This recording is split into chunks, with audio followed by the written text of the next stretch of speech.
Hello guys, this is Taneli from Vermithor again. Welcome to our second episode of our vlog series about these studio sessions in 2025.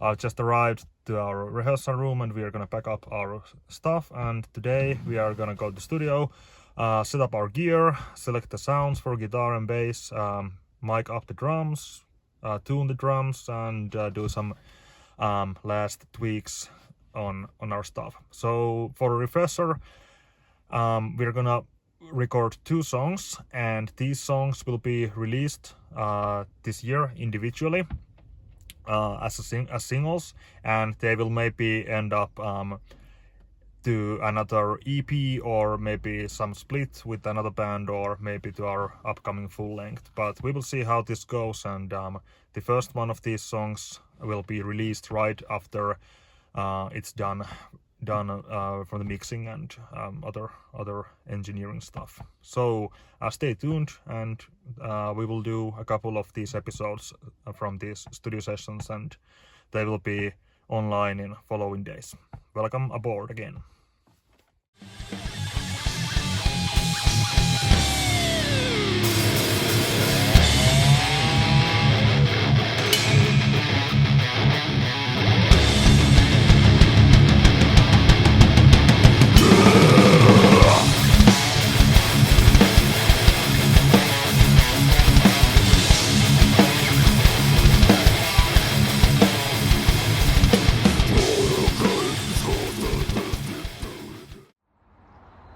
So here we go. This is our studio again.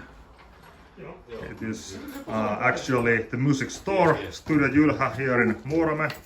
And guys are already here putting our Jan's drums into action. And this is the drum recording room, and here is our recorder and sound engineer, so to say. You might know him from a small little band called Low Society. That's Arttu. We will talk with him more a little bit later.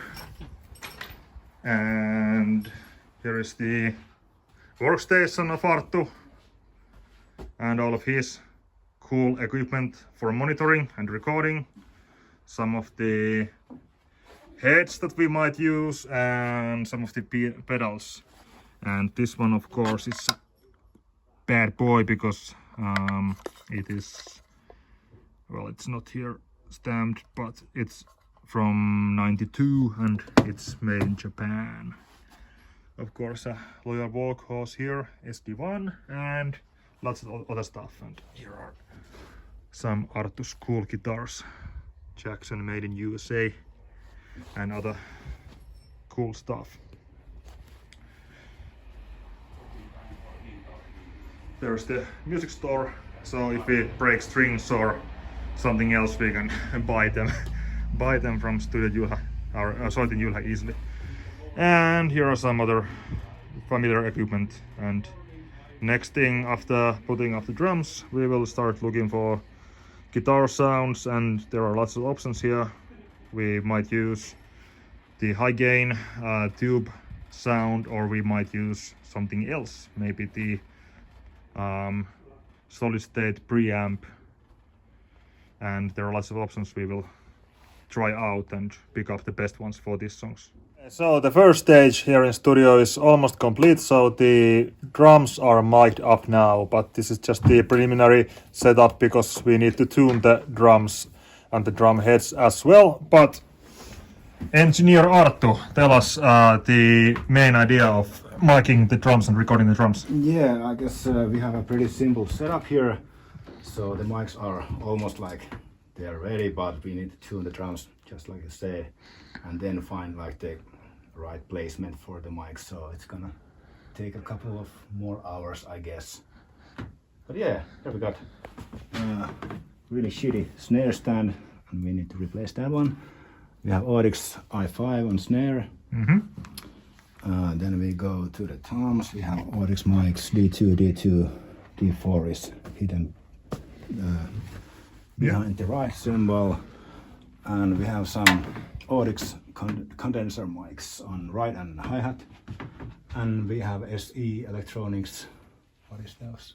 SE1A They are working as overheads. Yeah, so 2 overheads And then we have this one. This one is pointing straight to Janus' ball. So we're gonna is this some kind of John Bonham trick? Oh yeah. Bonham balls. Yes. Okay. So been taken. and how about these bad boys here?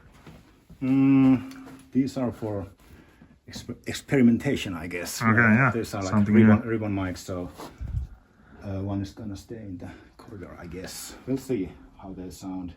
And on the kick drum we have short beta 52. Yeah. But I guess that's pretty much all the mics. We have one here. If we need any mic for the China, but I don't know if we need that at all. Okay. So this is the setup. Oh yeah, and they go into this box and then to they got this to the mixing black box, and that one goes to my room. Yeah. And I guess we are pretty much ready to. Yeah. So each one of those microphones has like individual track on Reaper. Yes. Okay. Correct. That's cool. All right. Hei, lyön taas noin. Käännä sitä pikkasen niinku tohon nuijaan päin mikkiä. Sitä sanoisin, että kokeillaan. Mie niinku tykkään aistinvarainen arvio. Tyynisiässä aika lailla, mutta en mä usko, että se ainakin kuulosti hyvältä, että ei se mitään väliä siinä vaiheessa.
guitar tones.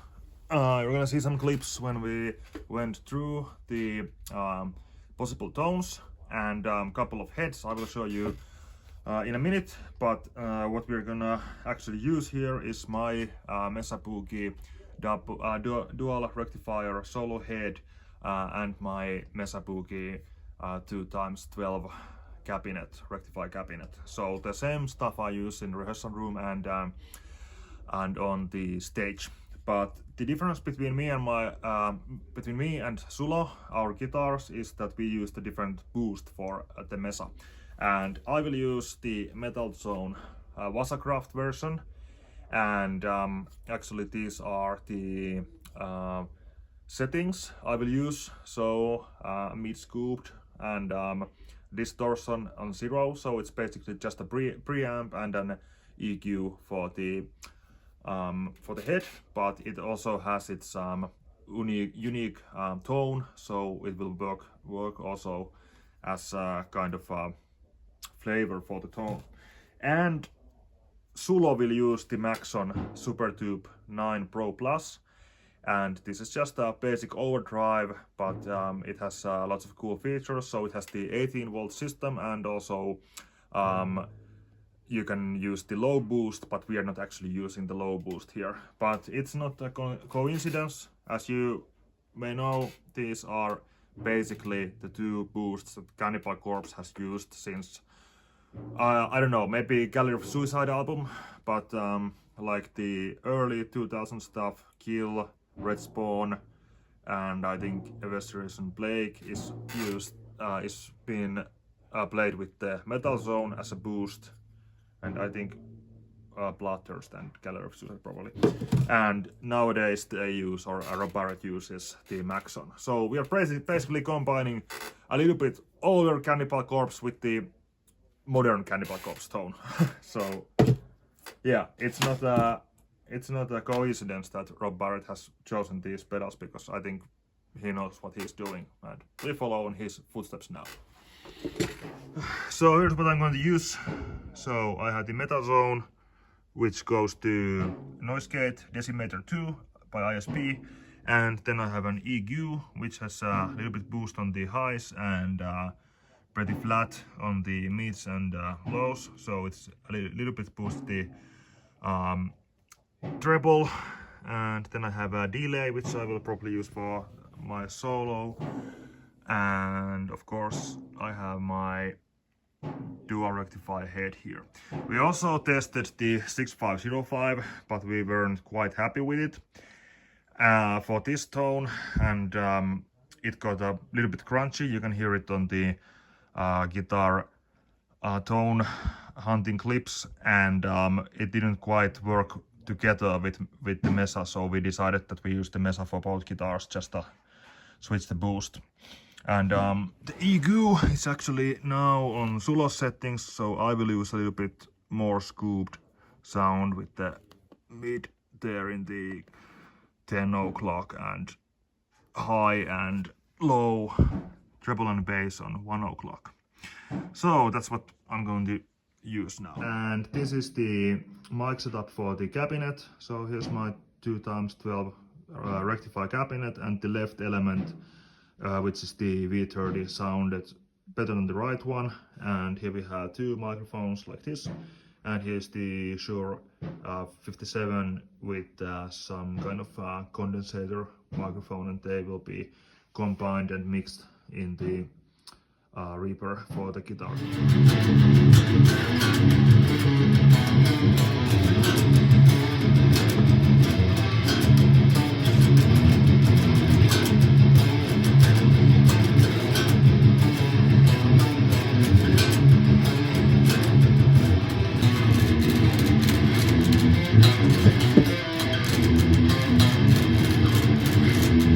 Yeah.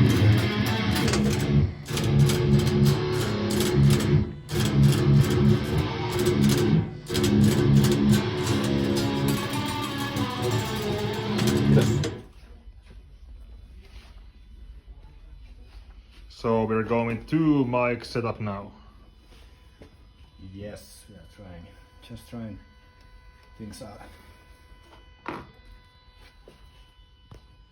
So I actually also bought, kind of for these sessions, but for the future also, the Grindstein by Klirrton and engineered by Klirrton Studios. And this is a preamp, an actual preamp, which simulates the HM2 sound, and also like the old solid state sound, like Valve State or Ampeg VH140 or the old great stuff, so the 90s death metal stuff. So it's kind of cool because you have on the upstairs you have the HM2 side, and then you have on the downstairs you have the solid state head side, and then you can use the mix button to get more Swedish or more Florida sound out of it. And we tried this on both PV6505 head and also the Mesa dual rectifier head, straight in the preamp, straight in the power amp, because this is the preamp. But it sounded pretty good on the Mesa power amp, but we decided that already that I'm going to use the Metal Zone with the Mesa, and mixing that with the solid state tone of this Grindstein wasn't quite right. So we got a better match when we just used the Maxon. But for the future sessions, if we want to have more like solid state sound, or even mix a little bit Swedish tone with the HM2 mix into it, this is a possibility for next studio sessions. But we are not going to use it this time. And I will go through it on the rehearsal room and decide maybe we're going to use it on stage. I don't know. And in future, I still want to have this like more American sound to our music, and more like this Florida Murray sound, old school tube amp kind of sound. But I also think about this 90s sound as an option, maybe for some recordings. And not kind of purely Swedish chainsaw. That's not what I'm going to go for with Vermithor, but I keep it as an option to use a little bit of the HM2 in the mix, just to make it like sound in some kind of some parts, like when you do the alternate picking of the higher strings, there comes this like the signature tone of HM2 is gonna be heard in the mix, but I don't want to make this entombed or dismember worship band at all. I want to stay more on the American death metal, but I definitely want to use hints and flavors also from Swedish bands.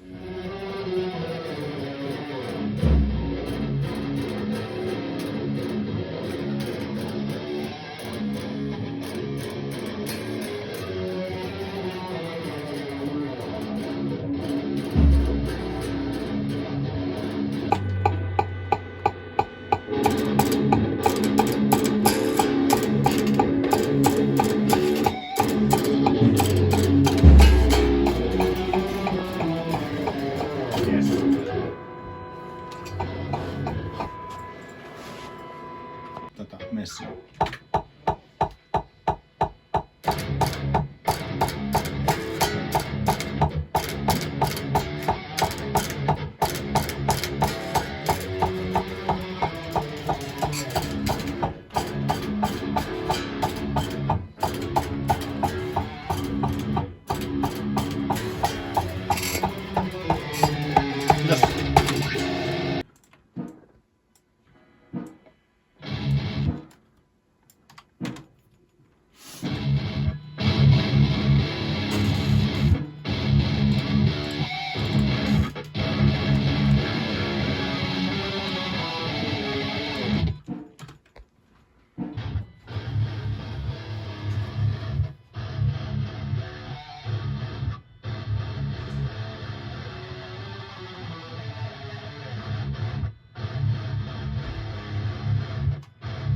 Jos oletko solna, tähän oli aika kiva meininki. Tää on todella, mitä haetaan tähän, mistä lähdettiin Tanelin kanssa.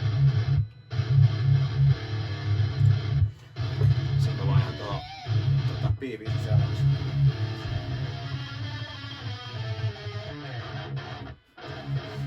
Joo. Todella korppu. Niin se pitää nimenomaan, se on hyvä, kun me saadaan se korppu sinne lisää, niin sit se on yhdessä. Se toimii.